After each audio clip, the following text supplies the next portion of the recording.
Is 22 long rifle any good for defense? We're going to compare 22 long rifle to 38 special and our full metal jacket and or copper plated lead round nose ammunition. So I do still get a lot of comments even to this day that 22 long rifle is the greatest cartridge for self-defense, and they list a lot of reasons why. And the latest comment I got was something like, because he's a caring person, he uses 22 because that'll stop the threat without killing him, as where something larger is more lethal. And I completely disagree with that, because a lot of stops in self-defense happen because of pain and shock and all of that. That's less likely to happen with 22 usually. So you're going to have to take a lot more shots, have higher odds of hitting something vital and lethal. So that's my take on that. But what I want to do is test the round nose ammunition with our Aguila ammunition. Our 38 special is a 130 grain full metal jacket, and our 22 long rifle is our super extra, is a 40 grain copper plated lead round nose. So stuff like this is actually not the worst choice for self-defense. If we look at 38 special or 45 auto or certain 9mm, what you see is a lot of times the rounded ammunition will actually tumble upon impact and create a lot of damage, because the length of that bullet is actually longer than a lot of hollow points that expand sometimes. So sometimes that can be a pretty good choice, and 38 special especially, because it doesn't have a ton of power. So a lot of times it will tumble and not over penetrate, and that gives you a couple of things that are actually beneficial when it comes to having a self-defense cartridge. So to test these, I'm going to use my Taurus revolver here, my Taurus 856 with a 3-inch barrel. I'm going to compare that to our Taurus TX22 with a I think it's 4.1 inch. Reason why is because the overall size of these are about the same, you know, regardless of bullet travel and all of that. To get, you know, comparable ballistics, I like to use two things that are, I guess, relatively similar overall profile size. That gives me a pretty good idea of how they perform. And, you know, 22, you're always talking more capacity when you're talking semi-auto, so I guess that could be something. So I'm going to go through the chronograph, see what kind of velocity and accuracy I get at the same time. And I'm going to hit my 10% clear ballistic test here. I'm going to go into plain clear ballistics to see what the best potential is of those cartridges are. Then after that, I'm going to do more of our real world simulation. I'm going to put 4 layers with denim on the first part here. It's a 3-inch piece that represents our pectoral muscle. I know this is kind of redundant, but I like to keep my tests consistent. After 3 inches here, I'm going to have a 1/4 inch medium density fiberboard that's going to represent hitting ribs or sternum. That'll be more of our real world simulation. And then after that, I am going to shoot up my steel to see what kind of practical accuracy I can get with these. So let's get started with this test. All right, so our 22 long rifles rated at 1255 feet per second through a rifle. It's a 40 grain. And our 38 specials 130 grain rated at 950 feet per second. I'm not sure what barrel length I use, probably 4-inch barrel. So 22 long rifle, this is just basic standard high velocity ammunition. Let's see what I get here in my Taurus TX22.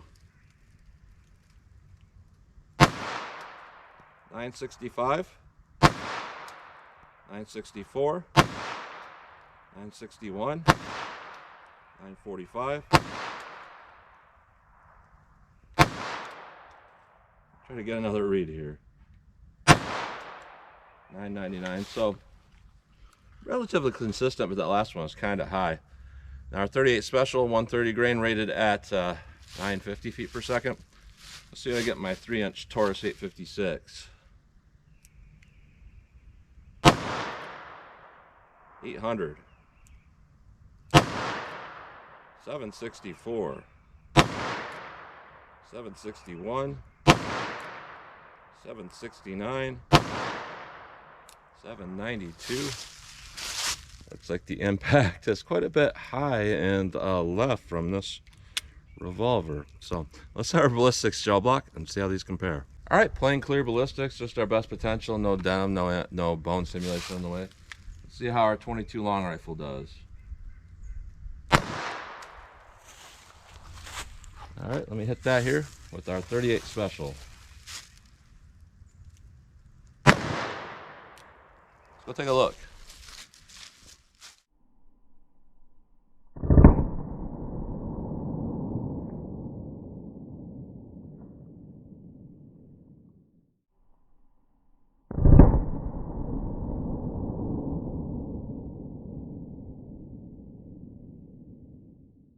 All right, so honestly, what I'm seeing here in some regards is ideal performance. We see a lot of damage in there, a very wide track. And what that is bullet tumbling.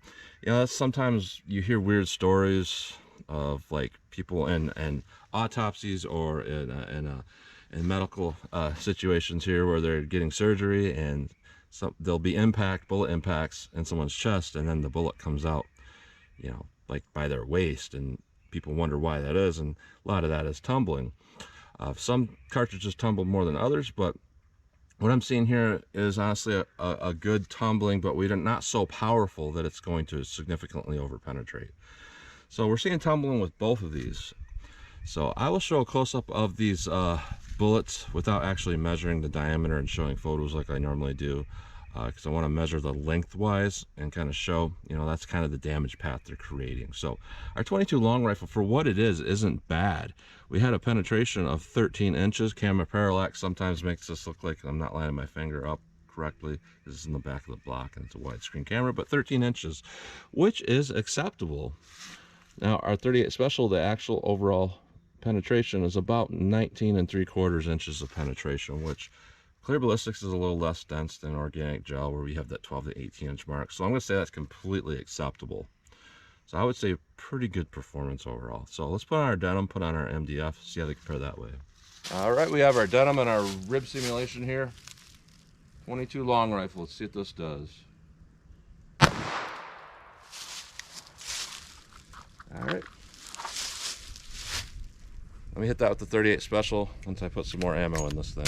All right, 38 Special, more of our real world simulation. Let's see what this does. Let's go take a look.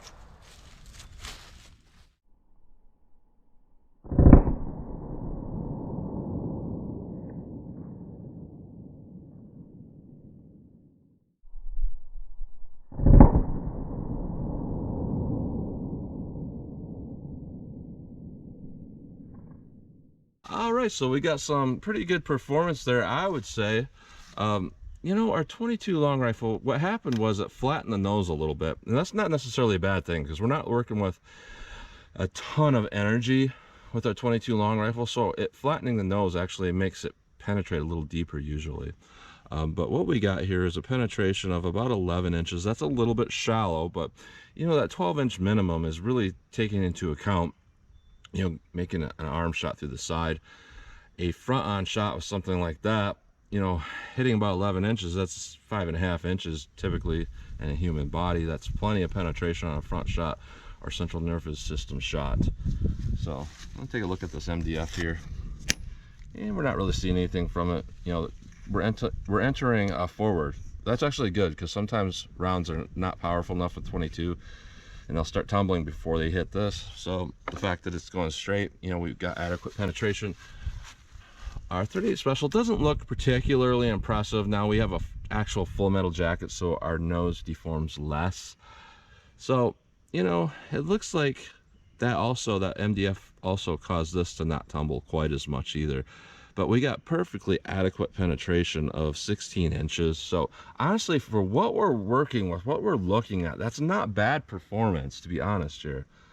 You know, we're not getting over penetration, and we're getting, you know, pretty much adequate penetration with the 38, and with our 22 almost adequate. So not bad overall. So if it were me and I had to use a 22 for defense, I would probably stick with our round nose, to be honest, one that's going to function well in a pistol. And you know, this stuff is cheap, so you know, I got 500 rounds for 30 bucks or something like that. So you can practice with something that's actually going to be your better defense ammunition. Kind of the same thing with 38 Special. You know, sometimes we have a hard time getting hollow point expansion, especially on standard pressure ammo. So something like this might not be the worst choice. So now let's take a closer look at these, and then I'm going to shoot my steel to see what kind of practical shootability I can get with these. All right, some people say 22 long rifle is better because mag dump, baby. So let's do this.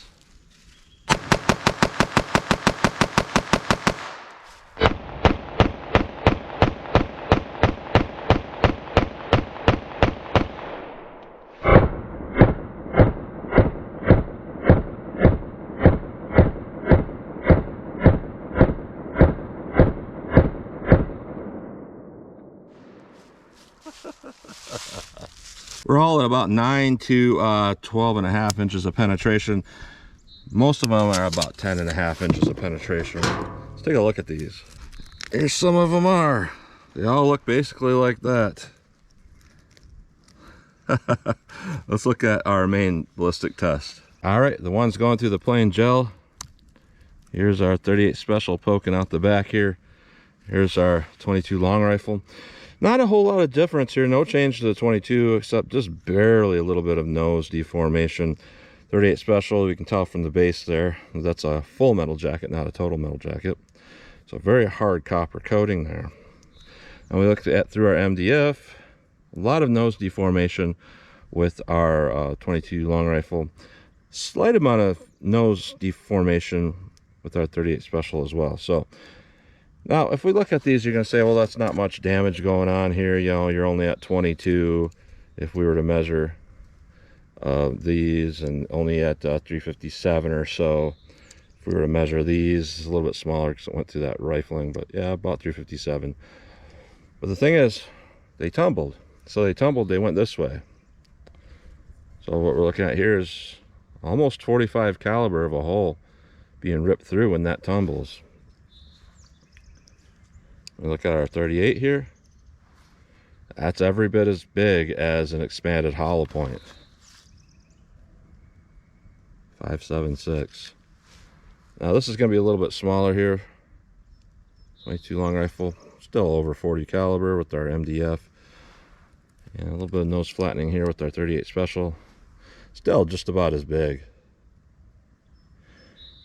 So that's one thing to not discount, you know. That's why these round nose bullets make such good projectiles. And here's one of these 38 specials again. It's round nose. A lot of times you'll see stuff, you'll see like Spear Lawman and other various rounds where the 38 special is a flat point. And that's not necessarily a very good for defense round. It'll penetrate deep, but it will certainly over penetrate. You know, with the right powder charge, you know, just going up to a good plus P, you can penetrate through two gel blocks, which would indicate, you know, a clean through penetration of an attacker. And while some might say, well, I don't care, it still made a hole, what we have to understand is the fact that it's not over penetrating, the energy staying inside the target and doing something different, like tumbling, is really what's important. So that tumbling of that particular bullet nose design is actually not a bad thing. So I would say overall, not bad when we look at these. So that's a close-up look at those bullets. All right, 12 yards from the target. Let's just see what I can do for pulling this up and getting some hits on steel pretty rapidly. So 22 long rifle.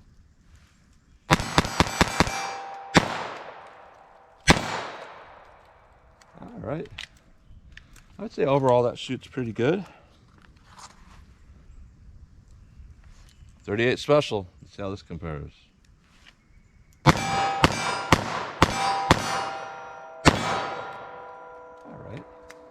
Somehow I missed one. Case ejection is good, and it's always going to be good with low pressure ammo like that. So not too bad for me. Let me back it up to 25 yards. All right, 25 yards from the target. 38 special. I find this stuff kind of fun, but kind of practical a little bit too. So 38 special.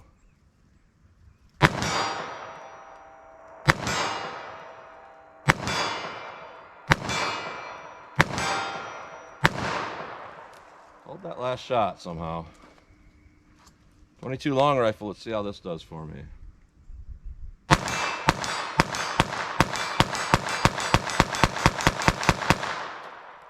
All right. You can really pepper the target with something like that.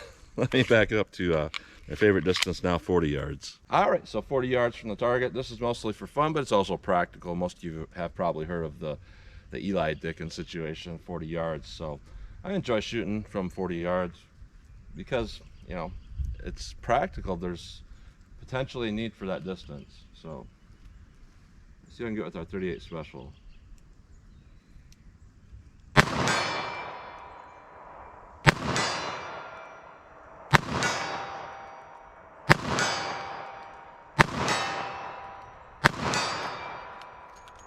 All right. I'd say that did pretty well for our accuracy. Shoot some more.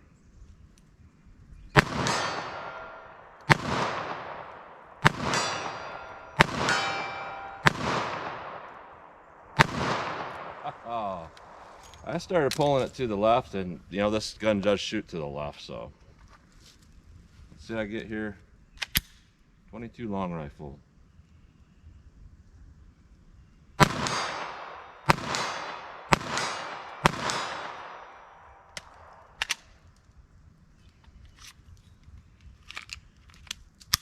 And there we go. One malfunction of that, failure to feed.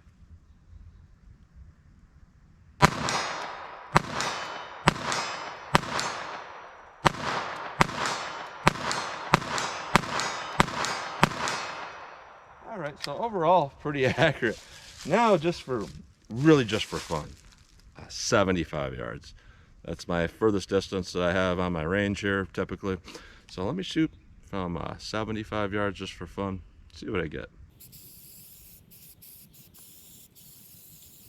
All right, 75 yards from the target. This is mostly just for fun here. And this is gonna be a challenge where I have to focus because this gun does shoot a little bit left. And I don't know what kind of drop or anything like that will happen with these particular rounds. So 38 special, 3-inch barrel, 75 yards. Let's see where these hit for me.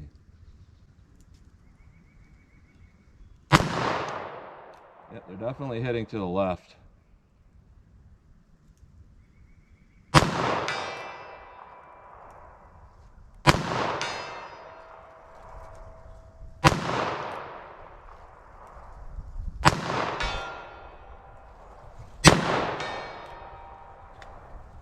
All right, so to make those hits, I had to aim off the target to the right, as if the silhouette was one man over.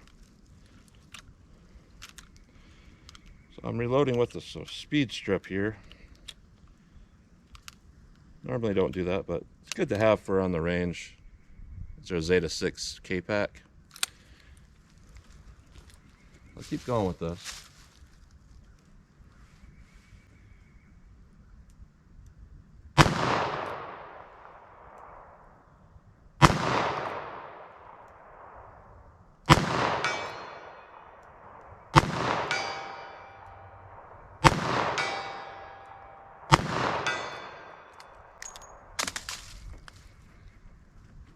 Not too bad ammo for accuracy. Okay, now I see how these work. They're kind of like a half moon thing, so go one way and then you go the other way with this triangle shape. It goes kind of like a half moon clip. Not a bad design.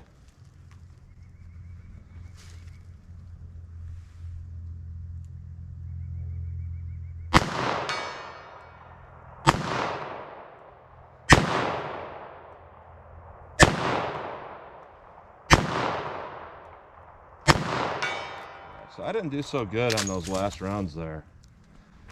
22 long rifle. This could be a challenge because you lose a lot of steam over distance with 22 from a pistol, but let's see what I can get here.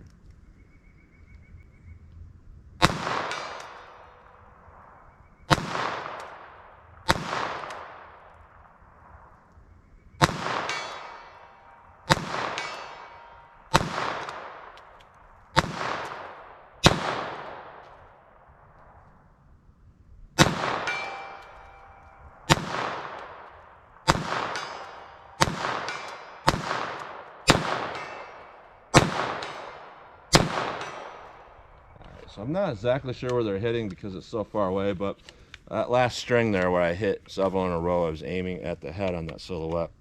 Just assuming there's probably some bullet drop.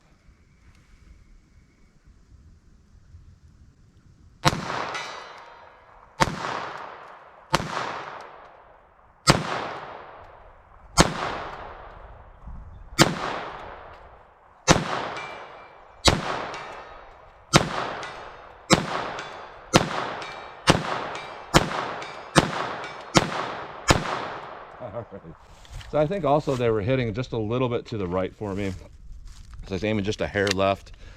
And you know, that's one thing, you know, it's not necessarily easy to control a 22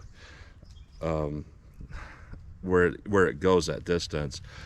because you start losing a lot of steam. Sometimes you have inconsistent velocities. So once it gets to a certain distance, you really start wobbling around out there. So that's one thing where the 38 Special has a benefit, because even if you could have, both of these have the same energy. Let's say I had a hot 22 mag versus a lowly loaded 38 Special, because the 38 Special is 3 times heavier of a bullet at least. It has a lot more momentum. So when it covers that type of distance, it's twice as powerful at that distance than what the lighter bullet is. So overall, I'd say these are not bad choices, because it's really inexpensive ammunition. And we look at the terminal ballistics, you could do a lot worse, because a lot of times you get these hollow points where they don't want to expand, and a lot of times they're at plus P levels and they don't want to expand, so you have extra recoil, so it's not easy to hit what you're aiming at, especially if you're a smaller stature person, and then they don't perform anyways. So if you have a bullet that's from the get-go is going to penetrate well, possibly tumble, do a lot of damage, that's not a bad choice. Now, with our 22 long rifle, honestly, I still think to this day that the lead round nose copper plate is one of the best choices for 22 LR for defense. I know CCI is that uppercut. I've been looking for that for months. I haven't been able to find it. I have no idea how other people found it and tested it, because I've been looking at ammo seek every day. It's not been there, and I've looked at all my local stores. It's never been there. But even so, a design like that, where it's actually a jacket, that can slow down your velocity, cause a lot of bore drag. That's not necessarily something I'm looking for with a 22 LR. I'm looking for something that's either plain lead, wax coated lead, or just a thin copper coated lead, so you can retain that small powder charge, have very low recoil, and you still get plenty of velocity out the muzzle. So looking at this ammo though, Aguila, not bad overall. Honestly, not bad overall. It had a very good balance of accuracy, shootability, terminal ballistics. So pretty good, I would say. So that's what you get today. So as always, comment, share, and like, and thanks for watching.